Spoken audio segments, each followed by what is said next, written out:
So while Canada is fighting for its economic life against a wave of US tariffs, there's a documented blueprint being written from the inside that could finish the job and tear this country apart. It's a plan for lethal sabotage. We're talking about an official conservative playbook that doesn't just import American-style violence into our living rooms, it builds secret back channels to the very people in Washington attacking our economy. From an NP effectively reporting to JD Vance while our industries are under fire, to a shoot-first legal model that research shows leads to massive spike in homicides, to a plan that treats the CBC like an enemy of the state. This is the scandal model of governance. This isn't a platform, it's a hostile takeover of Canadian stability. What we saw at the Conservative Leadership Convention is a documented conservative agenda that isn't about building Canada.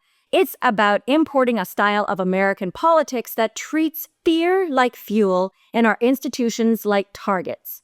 Today, we're exposing the danger list, the specific high-risk policies the Conservatives already committed to. Yep, it's a direct look at the harsher, more paranoid Canada that they are prepared to build.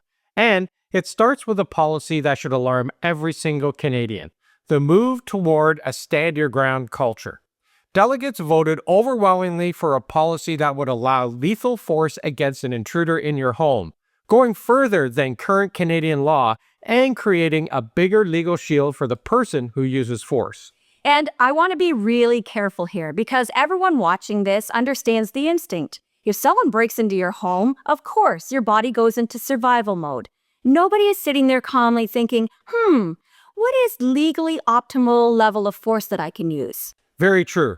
But Canada already has a self-defense law. The criminal code already allows you to defend yourself, and in some cases defend property, depending on what the circumstances are. What this policy does is it tries to move us toward a shoot-first, sorted-out-later culture inside your living room. And here's what they don't say on the convention stage. Once you widen that legal shield, you don't just protect the innocent homeowner, you also widen the space for tragedies, mistakes, panic, and bias. That's why these laws are so controversial in the USA. It shrinks the space for de-escalation and grows the space for people who believe they're judge, jury, and enforcer. And we don't have to guess what happens when you do that. Why? Because the US ran this experiment already. Multiple research reviews and large studies have found stand-your-ground laws are associated with increases in homicides, including firearm homicides. RAND, a big nonpartisan research organization, looked at the best studies, and most of them found that after stand-your-ground laws were passed, more people end up being shot and killed. And even legal groups in the US have warned about downside: more killings, no clear deterrent effect on serious crime, and disparities in how the law gets applied. And that's the point Canadians need to hear. This isn't just about being tough on criminals. It's a structural change in how conflict gets handled. Yeah, it's the difference between defend yourself if you must and go ahead and escalate. And when politicians encourage escalation, they're not the ones who live with the consequences. It's ordinary Canadians, it's neighborhoods, it's families, it's split-second panic being turned into permanent tragedy. Canada should not be importing a law model that the US is still fighting over, still regretting, and still paying for. And it wasn't just that. Delegates also pushed hard on a whole package of crime policies: tighter bail, no more drug decriminalization, harsher approaches across the board. Again, not how do we stop crime at the source, but how do we punish harder? Then came immigration, because of course it did. Delegates endorsed tighter immigration rules with more comprehensive screening, plus border security reform and an overhaul of the asylum system. But here's the part they're hoping you don't notice. Carney has already moved to dial immigration back, not with a microphone and a slogan, but actually reducing targets, especially on temporary residents, because housing and services have been stretched. We all know that. But that's already happening. The system is already being tightened. This is what they always do, right? They grab a real problem, backlog, screening, capacity, system strain, and then sell instant fixes that sound tough in a ballroom but get messy the second they try and run them through the real law. And we all want dangerous people dealt with. Of course we do. But immediate deportation isn't a magic spell. It's paperwork, hearings, appeals, and coordination with other countries. And when politicians sell you instant, what they often mean is, we're going to bulldoze institutions until they stop saying no. And here's what makes this so cynical. Canada actually needs immigration. Not the chaotic kind that overwhelms housing and services. Nobody wants that.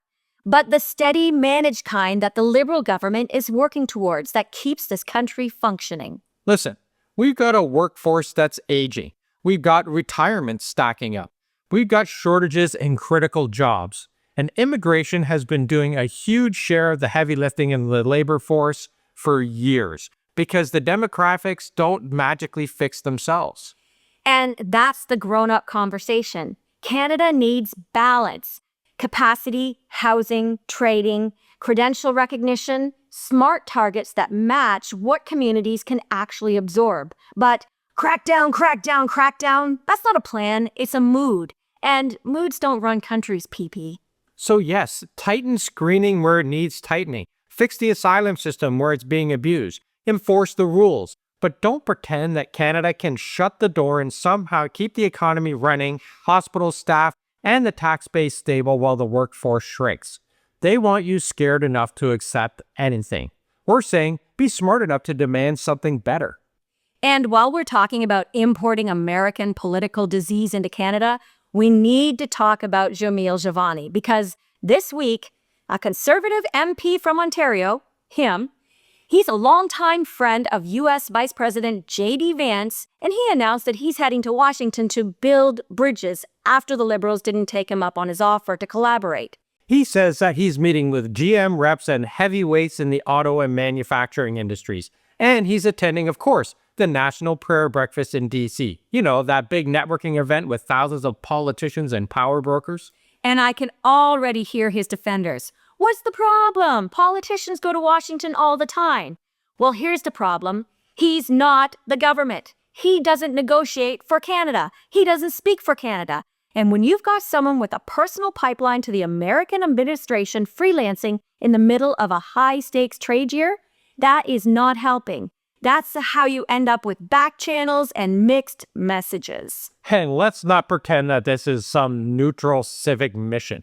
This is the same MP who's been pushing the Christians are under attack framing in Canadian politics. He said it in public messaging, and he's raised it in parliamentary context as well. And it's also the same guy running that Restore the North campus tour, explicitly modeled in the public conversation as a Canadian version of those US-style right-wing youth tours. Whether you call it organizing or recruiting, the point is the direction. He's trying to bring an American-flavored movement into Canadian campuses and Canadian politics and normalize the idea that Canadian foreign policy should run through American political networks. So when that guy says, "Oh, don't worry, I'm going to Washington to build bridges," Canadians are allowed to ask, bridges to what? And this is where it crosses from headline to danger. If he truly wanted to help Canadian workers, well, then he'd be pushing his own leader to publicly back a united Canadian negotiating position on camera in Ottawa without importing American culture war framing into our politics. Now let's talk about the media piece for a second, because this is really where it gets revealing. Delegates voted to defund CBC Radio-Canada. This one always gets pitched like it's some sort of heroic taxpayer rebellion. And yes, there are valid debates about public broadcasting in the streaming era. And hey, there are also real questions about mandates, funding models, regional coverage, and management choices. But defund it isn't a policy discussion. It's a kill switch. And you know who loves kill switches? Politicians who don't like being questioned. And they try to justify it with a few talking points. That CBC competes with private media for advertising while receiving public funding. That executive bonuses were paid after job cuts. That coverage is widely available elsewhere. But here's what drives me nuts about this whole defund the CBC thing. People act like CBC is some random, trendy project cooked up last week by the Liberal Party. It's not. CBC has been a public institution in Canada for generations and has been funded through governments of different stripes because it serves a national purpose, not a partisan one. It exists because Canada decided a long time ago that if we don't tell our own stories and cover our own country, then somebody else will do it for us, and they won't do it with Canadian interests in mind. Is supposed to inform, enlighten, and entertain with programming that's distinctively Canadian and reflects both official languages, communities, and different regions of the country. And the benefits aren't theoretical either. They're practical. If you live in a smaller city, a rural area, the north, CBC is often the only consistent newsroom showing up every single day. Also, when the country is on fire, sometimes literally, public broadcasting matters. Canada has a national public alerting system that runs through broadcasters. That system depends on stations and infrastructure that can actually reach people during emergencies, not just whoever happens to be scrolling the right app at the right time. Radio-Canada is part of the backbone of Francophone life outside Quebec, too. And they've expanded Indigenous content and partnerships, including collaboration with Indigenous broadcasters and more Indigenous language work. That's part of what national is supposed to mean. So when someone says defund it, what they're really saying is cut a national institution that exists to keep the country connected, culturally, regionally, linguistically, and do it right when misinformation is eating everything. And the money talking point, it just gets old because government support is around $1.38 billion a year. That's about $33 per person per year, which is actually low compared to other G7 countries on a per capita basis. So this isn't some wild luxury item. It's a price of a couple of coffees a year for a national broadcaster. Which brings us right back to the real question. Why is this such a priority for delegates in a convention hall? Well, because if you want power without scrutiny, you don't start by strengthening journalism. You start by weakening the biggest public newsroom in the country.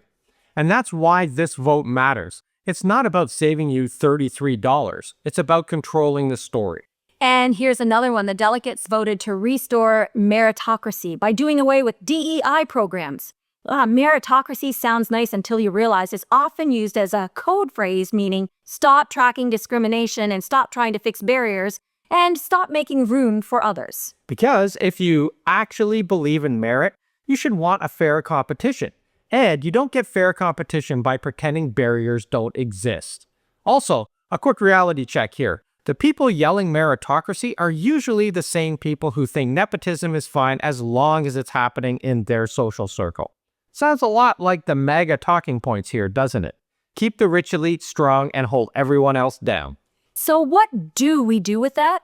Well, we don't panic because Poilievre's approval rating is dismal, even if he was the most popular guy in that room.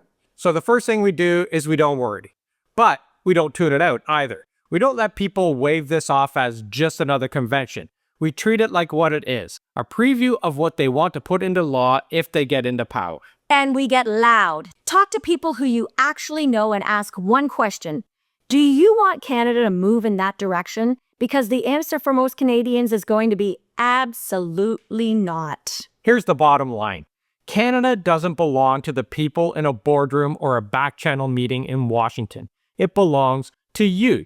If you don't want to see this country turned into a harsher, more paranoid version of itself, you can't just watch from the sidelines. You have to be part of the conversation that keeps Canada Canadian. And that's why we do this every day. If you want to make sure these stories keep getting told, hit that subscribe button and turn on the notifications. It's the fastest way to help the algorithm find more people who need to see this. And for the deep dives that we can't always do here, join us on Substack. That's where the real strategy happens, and the link is in the description right now. If you want to go all in and support independent Canadian channels like ours, join the A-Team. Your support keeps us 100% unfiltered and beholden to no one but you. And finally, come find us on our private Facebook group.